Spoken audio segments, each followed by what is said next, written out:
आकाश जी। राधे राधे महाराज। राधे राधे महाराज जी, आपके चरणों में कोटि कोटि प्रणाम। महाराज जी, हमारे में तो बहुत दोष हैं, उनमें से एक दोष है कि मुझे आध्यात्मिक क्षेत्र में, हालांकि कोई आध्यात्मिक क्षेत्र नहीं है मेरे अंदर, फिर भी चुप रहना, गुप्त रहना, लुप्त रहना नहीं आता। अगर थोड़ा सा भी कुछ अनुभूति होता है तो कुछ ज्ञान होता है, हालांकि कोई अनुभूति ऐसा ज्ञान नहीं है, तो भी मन किसी को और बताने का होता, उत्सुक हो जाता है और बोल भी देता हूँ। महाराज जी, इस पे मैं कैसे? इससे है तो हानिकारक ही। इस वृत्ति से हटना चाहिए, क्योंकि भजन करना कठिन, करके बचाना कठिन, और बचा के पचाना कठिन। तो जो एक तो अनुभव ही क्या, अभी बच्चे हो कोई परमार्थ का, फिर भी जो वृत्तियां बनती हैं अगर हम उनको बाहर प्रकाशित कर देते तो क्षीण हो जाती है, फिर पुनः वैसी भगवत वृत्ति नहीं बनती।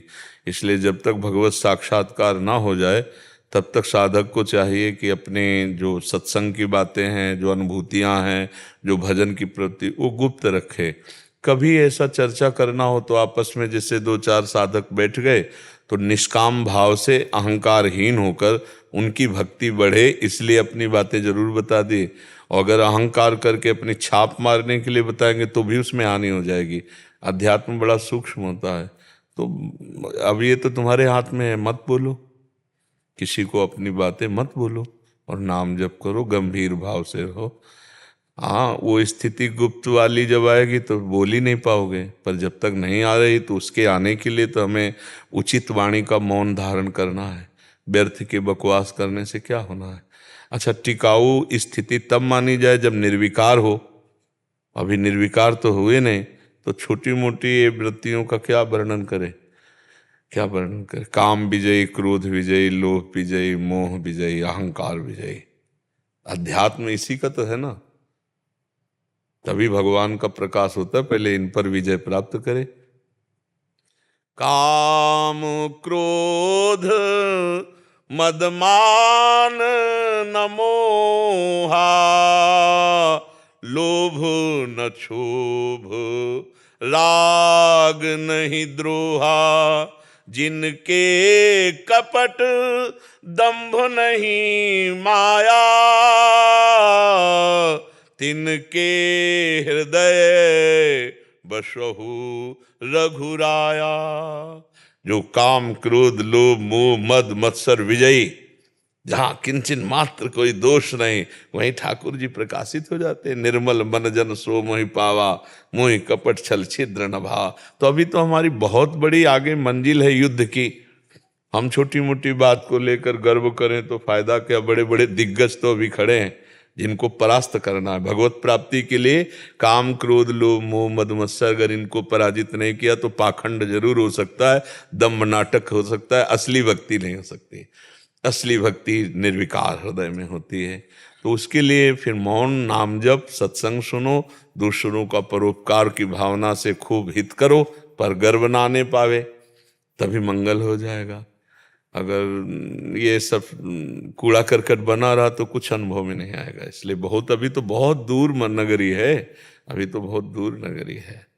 काछ वाछ मन निश्चल राखे, धनी धनी जननी तेरी रे। नरसिंह मेहता जी कह रहे हैं, जवान का पक्का, लंगोटी का पक्का, मन का पक्का, तो पक्का भगवान मिलेंगे। तीन बात गई, काछ वाच मन निश्चल राखे, धनी धनी जननी तेरी रे, भड़ नरसैया दर्शन पावा। ऐसा कोई साधक मिले जो जवान का पक्का, लंगोटी का पक्का और मन का पक्का, तो पक्का भगवान मिलेंगे इसको। हाँ, ये गोस्वामी तुलसीदास जी भी कहते हैं, सत्य वचन आधीनता परतीय मात समान। और इतने पे हरिना मिले तो तुलसीदास जमान। मैं इस बात की जमानत लेता हूं, इस बात को शपथ पूर्वक कहता हूं कि यदि आप लंगोटी के पक्के परती मात समान और जवान के पक्के सत्य और मन के पक्के, तो निश्चित भगवत प्राप्ति हो जाएगी। आधीनता भगवान की, निरंतर नाम जप और सत्यवाणी, सत्य आचरण, तो भगवान सच्चिदानंद है, वो कृपा करके दर्शन देने लगते हैं, झांकी आने लगती भाव में, उसी में मस्त रहता है। तो अभी कुछ है ही नहीं तो क्या है ले तो चुप रहो। जब धनी बन जाना तब दूसरों को बांट देना।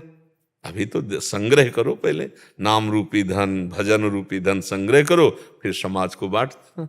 यहाँ से संत जन गए तो बांट के ही गए, बड़े बड़े सिद्ध महापुरुष। महाराज जी, हम एक आशा लेके आए थे यहाँ पर कि आपको देखकर तृप्त हो जाएगा, आपको देखकर तृप्त हो जाएगा। बट आपको 2 दिन से थोड़ा बहुत शिव जी की कृपा से देख पा रहे हैं, बट तृप्त हो ही नहीं रहा। क्या क्या बताओ? को देखने का तृप्त नहीं हो रहा, देख कर ही नहीं। हाँ, ये बात है, तो ये तो होता ही नहीं है। ये तो होता नहीं, तो हमारे प्रभु में भी नहीं होता है। वो भी कह रहे प्यारी जू जब जब देखो तेरो मुख तब तब नयो नयो लागत, ऐसो भ्रम होते देखो न कबहुरी द्वितीय को द्वितीय लेखनी न कागत। भरत जी महाराज कह रहे हैं कि जीवन हो गया, राम जी को भर नेत्र नहीं देख पाए। प्रेम में इतनी पिपासा होती है कि अपने प्यारे को देखते देखते भी अनदेखे लगते हैं। ऐसा लगता है कि ऐसे ही देखत रहो जन्म सफल करी मानो, प्यारे की भावती भावती के प्राण प्यारे जुगल किशोर ही जानो। महान पुरुषों ने तो यही आकांक्षा की कि ऐसे ही देखत रहो, क्योंकि देखते देखते तृप्ति नहीं होती। तो ये आशा तो भगवान ना पूरी करें तो अच्छा है। नहीं, गुरुजनों की देखने की, इष्ट के देखने की चाह कभी हमारी पूरी ना हो, ये चाह बढ़ती ही चली जाए और इसी चाह में हम रोएं कि कैसे कैसे तृप्ति हो प्रभु। तो सब भूल जाए, संसार के जितने भी गंदी बातें हैं ये सब भूल जाएंगे, सब विकार नष्ट हो जाएंगे, हरि गुरु आसक्त हो जाए। तभी कहा है ध्यान मूलम गुरु मूर्ति, पूजा मूलम गुरु पदम, मंत्र मूलम गुरु वाक्यम, मोक्ष मूलम गुरु कृपा। जो सदगुरुदेव के ध्यान में रहता है वो परम पद का अधिकारी हो जाता है। गुरु प्रसन्न साहब अनुकूला, मिटी सकल कल्पित भयसूला। तो ये अंदर की बात है, गुप्त रखो, और इसकी आशा पूरी भी नहीं होनी चाहिए। अब ये हो गया कि हमने देख लिया, बस हो गया, ऐसा तो कभी भक्ति में नहीं हुआ। जिस जैसे जितना जितना देखते जाओ उतने उतने प्यास बढ़ती जाती है। मानो रूप लोचन में प्यास ही पैदा करती चली जाती है। नेत्र कभी तृप्त ही नहीं होते प्रेमी के, वो सदैव देखना ही चाहता है, देखबो ही भावे, उसे और कुछ अच्छा नहीं लगता। और यहाँ तक इतना प्रेम बढ़ जाता है कि ऐसा लगता है कि अब हम जी नहीं सकते उनके बिना। जब ये दशा रहती है तब वो जगत पावन करने वाला महात्मा बन जाता। मम भक्ति युक्तो भुवनम पुनात। चलते रहो, धीरे धीरे चलते रहो।